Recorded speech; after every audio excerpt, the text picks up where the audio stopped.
जो भी जड़ी बूटी का इस्तेमाल करो अपने वैद्य से एक बार जानकारी अवश्य लो। ये हम ज्ञानवर्धन वीडियो आपको देते हैं, तो जब भी आयुर्वेदिक जड़ी बूटियां इस्तेमाल करो या कोई भी नुस्खा इस्तेमाल करो एक बार अपने वैद्य से जरूर संपर्क कर लो। दोस्तों, आज मैं उन भाई बहनों के लिए बात कर रहा हूं कि जिसके घुटने चट चट की आवाज करते रहते हैं और घुटने दर्द करते रहते हैं, कोई भी ज्वाइंट हो तो घुटने दर्द करने लग जाते हैं। वैसे तो मैंने पहले भी बताया हुआ है इसके बारे में, आज मैं फिर एक बार आपको जानकारी दे रहा हूं, बता रहा हूं, क्योंकि तुरंत डॉक्टर के पास जाते हो तो तुरंत ऑपरेशन के लिए बोला जाता है।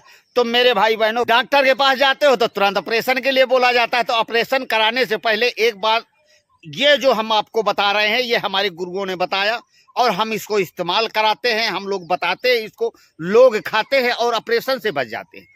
तो मैं आज आपको फिर एक बार जानकारी दे रहा हूं। तो आपको क्या करना है कि किसी भी प्रकार से अगर घुटने की ग्रीस या फिर आपको आवाज आने लग जाए घुटने में, तो समझ लीजिए कि हमारा जो घुटनों का फ्लूइड है या किसी जॉइंट का फ्लूइड है वो धीरे धीरे करके गाढ़ा होता जा रहा है, सूख गया है, उसमें गैप आ गया है। तो दोबारा से कहते हैं कि फ्लूइड बनाना है, उसमें ग्रीस जिसको कहते हैं, दोबारा से ग्रीस भरना है। तो आपको फिर क्या करना पड़ेगा? ग्रीस भरने के लिए सबसे बढ़िया देसी घरेलू उपचार आज आपको बता रहा हूं कि अगर आपको घुटनों की ग्रीस बढ़ाना है या स्वस्थ रहना है, चटपट आपके पैर हाथ कर रहे हैं, तो सबसे आसान तरीका है अलसी के बीज। आप जानते होंगे अलसी के बीज, पंसारी की दुकान में जाइए और उसके कहिए कि 100 ग्राम पर अलसी के बीज दे दे। देख करके लाइएगा, ध्यान रखिए गुना वगैरह ना हो, खराब ना हो, बिल्कुल साफ सुथरा हो। और इसके बाद 100 ग्राम जो अलसी का सीड है आप ले आइए घर में, और इसके बाद लोहे के तवे में उसका हल्का आप रोस्ट कर लीजिए, गर्म कर लीजिए, तो चट चट बोलेगा।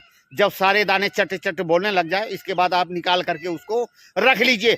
इसके बाद आपको क्या करना है, 100 ग्राम अलसी के दाने, इससे आधा आपको मेथी के दाने ले लेना है, 50 ग्राम मेथी के दाने ले लीजिए, उसको भी हल्का तवा में रोस्ट कर लीजिए। मेथी दाना आपका 50 ग्राम हो गया, उससे आधा सौंठ 25 ग्राम आप जो है सौंठ ले लीजिएगा और उसको भी जो है आप अच्छी तरीके से, आप एक बात का ध्यान रखिएगा, जब भी सौंठ को बांटे तो आपका पाउडर होना चाहिए 25 ग्राम, ना कि सौंठ, क्योंकि उसका जो जाला निकल जाता है उससे सौंठ कम हो जाती है। तो आपको क्या करना है कि सौंठ को 25 ग्राम ले लेना है, पाउडर उसका बिल्कुल साफ सुथरी जो है लाइएगा। हल्दी 12.5 ग्राम हल्दी ले आइएगा, उसमें 12.5 ग्राम हल्दी मिला लीजिएगा। 12.5 ग्राम आपको मिलाना है, आपको हल्दी को 12.5 ग्राम मिलाना है।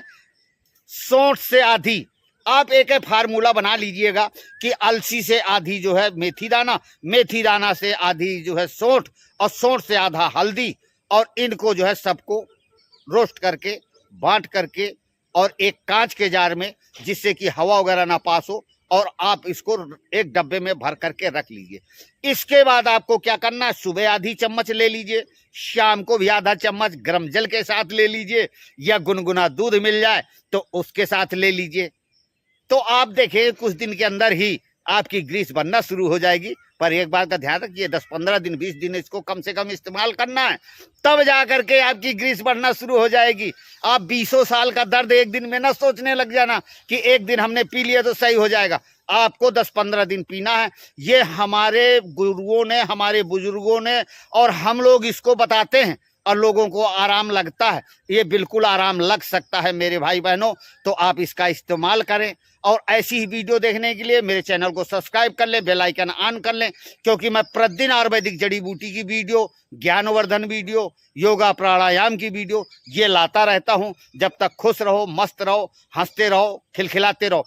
जो भी जड़ी बूटी का इस्तेमाल करो अपने वैद्य से एक बार जानकारी अवश्य लो। ये हम ज्ञानवर्धन वीडियो आपको देते हैं, तो जब भी आयुर्वेदिक जड़ी बूटियां इस्तेमाल करो या कोई भी नुस्खा इस्तेमाल करो एक बार अपने वैद्य से जरूर संपर्क कर लो। जब तक खुश रहो, मस्त रहो, हंसते रहो, खिलखिलाते रहो। जय श्री राम, जय श्री कृष्ण, वंदे मातरम।